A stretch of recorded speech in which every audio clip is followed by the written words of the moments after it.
श्रीकृष्णाय परब्रह्मणे नमः। श्रीमद्भगवद्गीता ध्यानश्लोकाः। नमोऽस्तु ते व्यासविशालबुद्धे पुल्लारविन्दायतपत्रनेत्र येन त्वया भारततैलपूर्णः प्रज्वालितो ज्ञानमयः प्रदीपः प्रपन्नपारिजाताय स्तोत्रवेत्रैकपाणये ज्ञानमुद्राय कृष्णाय गीतामृतदुहे नमः। सर्वोपनिषदो गावो दोक्ता गोपालनन्दनः पार्थो वत्सत्सुधीर्भोक्ता दुक्तं गीतामृतं महत्। वसुदेवसुतं देवं कंसचाणूरमर्दनं देवकी परमानन्दं कृष्णं वन्दे ஜெகத்குரும்.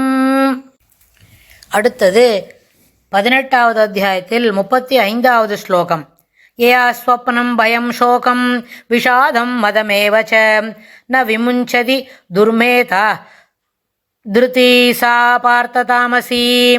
யயா ஸ்வப்னம் பயம் சோகம் விஷாதம் மதமேவ ச ந விமுஞ்சதி துர்மேதா திருதி சா பார்த்த தாமசி.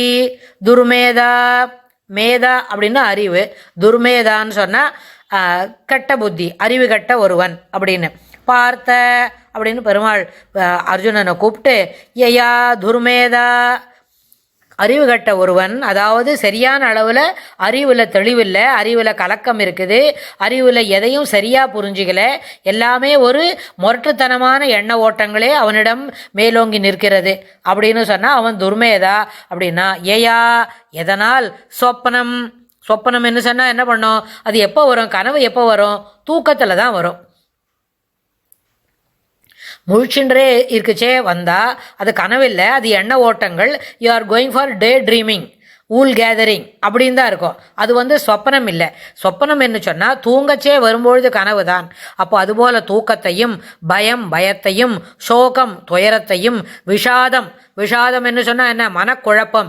இதுவா அதுவா, நம்ம செய்கிறது சரியா இல்லை சரியில்லையா, இப்படி தான் செய்யணுமா, இப்படி செய்யணும்னா அதை யார் சரியாக சொல்லிக் கொடுப்பா, சரியில்லைன்னா அது ஏன் சரியில்லை, இல்லை சரிதான்னு சொன்னால் எப்படியெல்லாம் அது சரி அப்படின்னு அந்த குழப்பம். தட் இஸ் நிறைய கேள்வி வந்துட்டே இருக்கு. ஆனால் வந்திருக்கிற கேள்வியெல்லாம் கேள்வியே சரிதானா, இல்லை இதுக்கு பதிலே கிடையாதா, இல்லை பதில் இருக்குமானா கேள்வியை வேறு மாதிரி கேட்கணுமா அப்படின்னு சொல்லி ஒரு குழப்பம் இருக்குது இல்லையா, அது பேர் தான் விஷாதம். மனக்குழப்பத்தையும் மதம் என்ன சொன்னால் மதமேவச்ச அப்படின்னா செருக்கு. நான் இப்படி தான் பண்ணுவோம்பா, என்னால் இப்படி தான் முடியும், என்னால் இதான் முடியும். பெருமாளுக்கு ஏதோ ஒரு வேலை செய்கிறோம், கோவிலுக்கு போய்ட்டு வரோம், பெருமாளுக்கு பூ பழம்லாம் வேண்டி வரோம்னா ஒர்க் அக்காம்ப்ளிஷ்டு அப்படின்னு சொல்லுவான். எது ஒர்க்கு?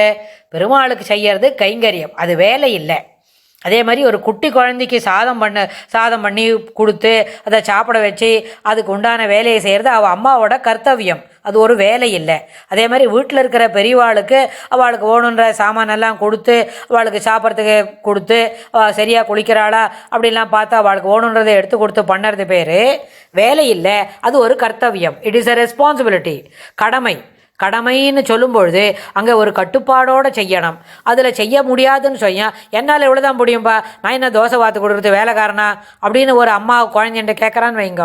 அது அதுக்கு பேர் என்னது? விஷாதத்தோடு கூட வரைய துர்மேதா. அந்த துர்மேதான்றது என்ன? செருக்கு, மதம் பிடிச்சதுனால, அதாவது எண்ண ஓட்டங்கள் எதை செய்யணுமோ அதை தெளிவாக புரிஞ்சுக்காதனால தான். அம்மாவோட ரோல் கரெக்டாக செய்யணும், அம்மாவுக்கு இருக்கிற ரெஸ்பான்சிபிலிட்டியை கரெக்டாக செய்யணும். நம்மளுக்கு ஒருவேளை தெரியலன்னு வைங்களேன், அம்மாவோட ரோல் எங்கே இருக்கும்னு ஒரு புத்தகத்தில் படித்தா சொல்லித்தருவாளோன்னோ. இப்போ தான் எல்லாருக்கும் இன்டர்நெட் கிடைக்கிறது. அந்த இன்டர்நெட்டில் போட்டு ரோல் ஆஃப் த மதர் அப்படின்னு சொன்னால் அதை சாத்விகம் ராஜசம் தாமசம் அப்படின்னா அந்த 3 பெர்ஸ்பெக்டிவ்லையும் அதை பார்த்துக்கலாம். ஒரு அப்பாவை எப்படி பார்த்துக்கணும், ஒரு அம்மாவை எப்படி பார்த்துக்கணும், ஒரு குட்டி குழந்தைய அம்மா எப்படி பார்த்துக்கணும், வளர்ந்த குழந்தைய எப்படி பார்த்துக்கணும் அப்படின்னு சொன்னால் இது எல்லாத்துக்குமே நம்ம பெரியவாள்லாம், நம்ம அப்பா அம்மா தாய் தகப்பன் பாட்டி தாத்தா அதுக்கப்புறம் கொள்ளு பாட்டி கொள்ளு தாத்தான்னு நிறைய பேர் நன்னா தான் பார்த்துட்டு இருந்திருக்கா. இன்னும் வரப்பாரும் நிறைய பேர் இடத்துல நன்னா தான் பார்த்துக்கிறா. அப்போ நாம் என்ன செய்யணும்? நன்னா பார்த்துக்கிற கேட்டகரிக்குள்ளே நம்ம வந்துடணும். அப்படின்னா அது இல்லாமல் அதை மாற்றி எதிர் வினையில் யோசித்து பண்ணுறோம் என்ன சொன்னால் அது துர்மேதா கூட என்ன பண்ண மதம் கூட எப்படி இருக்கு? மதமேவச்ச, இது ஒரு மதம், செருக்கினால் ஏற்படக்கூடிய எண்ண ஓட்டங்கள், அந்த தாமசமான புத்திக்கு அதுவே காரணமாக அமையும். நான் விமுஞ்சதி, விடுவதில்லையோ. இப்போ நம்ம எல்லாரும் சொல்லி கொடுத்துட்றோம், அம்மானா குழந்தைய கண்டிப்பாக நல்லபடியாக பார்த்துக்கணும், அதை குளிக்கப்படுத்தணும், அது வேலைக்கு தவறாமல் பால் கொடுக்கணும், அதுக்கு கொஞ்சம் திட உணவு சாப்பிட ஆரம்பித்தா திட உணவு கொடுக்கணும். அப்படின்னா வாஸ்தவம் அதை நம்ம சொல்லச்சே தலையாட்டிட்டு அப்புறம் நான் என்ன வேலைக்காரியா இதை பார்த்து பார்த்து தந்துட்டே இருக்க முடியுமான்னு. ஒரு குட்டி குழந்தை பார்த்துக்கிறதுக்கும் அதே வேலை சொல்வா. ஒரு வயசானவர், ரொம்ப பெரியவர், ஒரு 90 வயசு இருப்பார் ஒருத்தர், அப்படின்னா அவருக்கே சில காரியங்களை செய்து முடிக்க முடியாது. அப்போ அது செய்யணுமோன்னோ, அப்போ செய்யறதுக்கும் என்ன செய்வா, நான் என்ன வேலைக்காரனா அப்படின்னு கேட்குறவாள்லாம் உண்டு. அப்படின்னா அது அத்தனையும் விமுஞ்சதி, இதை சொல்லி கொடுத்துட்றோம், அதை மாற்றிக்கணுமோன்னோ. இது இது மாதிரி வேலை செய்யறதுக்கு ஒண்டி தான் ஒரு அம்மாவுக்கு குழந்தைக்குன்னு இல்லை. ஒரு படிக்கிற குழந்தை சரியாக படிக்கலை, படிக்க மாட்டேன்றது, நான் என்னப்போ பார்த்தாலும் படிச்சுட்டே இருப்பானா அப்படின்னு சொல்கிறது, கோவப்படுறது, சொல்லி கொடுத்ததை மனசில் வாங்க மாட்டேங்கிறது. அப்போ இன்றைக்கி ஒருபொழுது தலையாட்டி விடுறது, நாளைக்கு மறுபடியும் இதே மாதிரி செய்திகளை சொல்லும்போது மனசில் வாங்கலைன்னு சொன்னால் அதுபோல மனம் விமுஞ்சதி. இவை அனைத்தும் கைவிட வேண்டும். படிக்கும்பொழுது கேட்ஜெட்டை வச்சுன்னு பார்க்காத, முதல்ல படிக்கிறது மட்டும் என்ன, கண் துஞ்சார் பசி நோக்கார் கருமமே கண்ணாயினார், கையில் கொடுக்கப்பட்ட வேலையே தொடர்ந்து அதிலேயே கவனமாக இருந்து வேலையை முடிச்சுடு, அப்புறமா விளையாடுறத பற்றி அதுக்கப்புறம் யோசிக்கலாம் அப்படின்னு சொன்னால் அது இப்போ தலையாட்டிடும். நாளைக்கு அதுபோல் இன்னொரு ஆப்பர்ச்சுனிட்டி வரும்போது எதை முதல்ல செய்கிறதுன்னு தெரியாமல் முதல்ல விளையாடிடும். அப்போ என்னாச்சு, இந்த துர்பழக்கம் இருக்கே, அந்த துர்மேதா, எதிர்த்து பேசுறது, எல்லாத்தையும் தவறாக புரிஞ்சுக்கிறது, ட்விஸ்ட் பண்ணி பதில் கேட்கறது, அப்படி இருக்கே, அது என்னதுன்னா விமுஞ்சதி. அதை எது கைவிடவில்லையோ அத்தகைய மனம் தாமசமானது. அத்தகைய மனம் தாமசம் என்ற ஒரு வளைவுக்குள் வரும். அப்போ தாமசம் என்ற வளைவுலேருந்து வெளியில் வரணும்னா இதுபோல் குழப்பத்திலேருந்து வெளியில் வரணும். எது சரியோ அதை மட்டும் ஃபாலோ பண்ணணும். அதுக்கப்புறம் தூக்கத்தில் கிடைக்கக்கூடிய பயம், துயரம், அதுலேருந்து வெளியில் வரணும். அப்படின்னா இதுலேருந்து வெளியில் வர பழகினாலே அத்தகைய மனம் அந்த தாமசத்துலேருந்து முள்ள ராஜசத்துக்கு வரும்.